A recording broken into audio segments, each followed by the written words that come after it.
সকাল হাঁটতে বেরিয়েছি। তো গুড মর্নিং সবাইকে।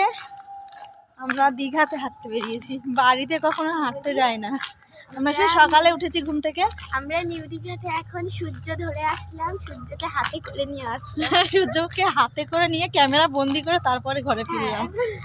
ঘরে ফিরলাম বলতে এখনো ফিরিনি, ভাবলাম একটু হেঁটে আসি এদিক থেকে, কি আছে একটু দেখে আসি। সকাল সকাল বেশ ভিড়ভাড়টা নেই তো, এই জন্য রাস্তায় আমি আর অনুষ্কা সবাই ঘুমোচ্ছে। আমরা আমাদের মানে এত ইচ্ছা সূর্যটা দেখবো, তো ফাইনালি দেখা হলো। তাই দেখে দেখে এসে সকালে তো আমি উঠে পড়েছিলাম, মিমি উঠছিল না। কোন দিকে যাবো?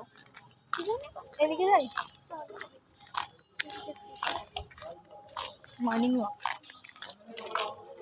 আমরা মর্নিং ওয়াক বেরিয়েছি।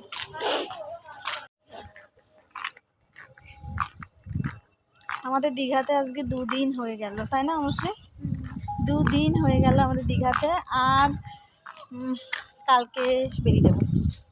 কালকে আমরা চলে যাব, আবার এই ঘরটা ছেড়ে দিতে হবে। তো আমরা চলে এসেছি আমাদের যে হোটেলটা আমরা নিয়েছিলাম। হাঁটতে বেরিয়েছি, হাঁটা হয়ে গেছে, ঘরেও ঢুকেছে। কি হচ্ছে? আমি মাঝখানে চলে গেছি। তো যাই দেখি ঘরে। টাটা।